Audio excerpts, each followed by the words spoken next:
Assalamualaikum warahmatullahi wabarakatuh. Nama saya Zulfi Yahya, mahasiswa Fakultas Ilmu Budaya Universitas Sancang Kuning semester 4. Akan memberikan gambaran sedikit terkait mata kuliah yang diberikan oleh dosen pengampu II Dayanti M.Hum yang terkait dengan telaah naskah Melayu. Pada abad ke-17, pada masa Sultan Iskandar Sani, umat Islam itu mengenal dan bersinggungan dengan pemikiran sufi wahdatul wujuh, keyakinan tentang Tuhan, alam, manusia, wujudiyah, dan pemahaman filsafah lainnya. Pemahaman ini menggiurkan para ulama, termasuk sarjana muslim, karena menawarkan aliran baru yang dianut oleh Ar-Raniri. Ar-Raniri memiliki banyak keahlian. Selain sebagai sufi, juga ahli teolog, ahli fikih, ahli hadis, sejarawan, ahli perbandingan agama, dan politisi. Wacana rasional Hamzah Pansuri, keyakinan itu dianggap bertentangan dengan ajaran Islam, yang akhirnya melahirkan kontroversi di kalangan masyarakat muslim. Meskipun kontroversi terus bermunculan, namun paham aliran baru Ar-Raniri ini terus berkembang bagaikan jamur di musim hujan.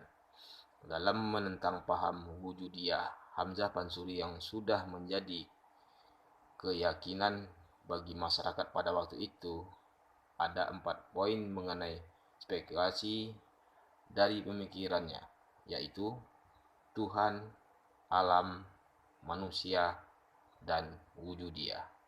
4 landasan ini ialah yang dijadikan pijakan Ar-Raniri dalam menentang Hamzah Pansuri dan pengikutnya.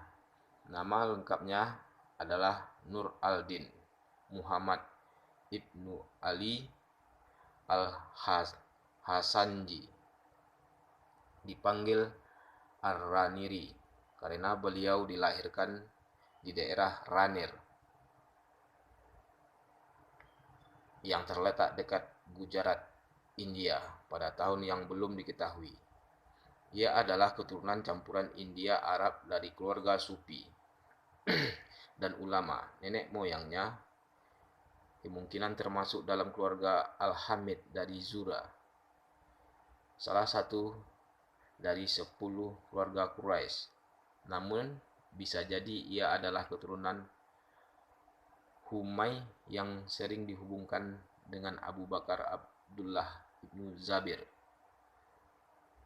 Zubair, seorang ulama terkenal di Mekah. Keluarga Ar-Raniri telah memiliki hubungan baik dengan dunia Melayu, khususnya Kerajaan Aceh, Darussalam, sehingga dugaan bahwa sebelum berangkat ke Aceh ia sudah memiliki kemampuan dalam bahasa Melayu dan menguasai ilmu agama Islam yang sangat luas.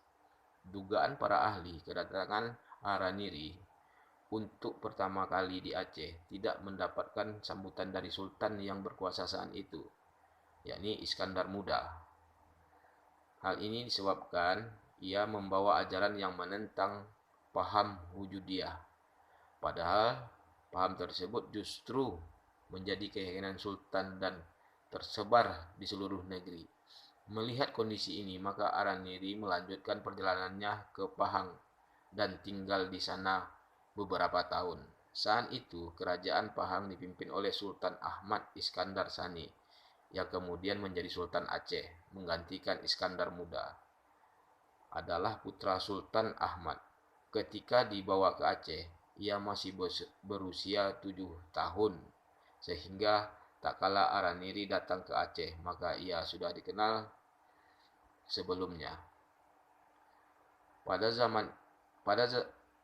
zaman Iskandar Sani, ia kembali lagi ke Aceh dan menetap di sana dari tahun 1637 sampai 1644 di bawah perlindungan Sultan.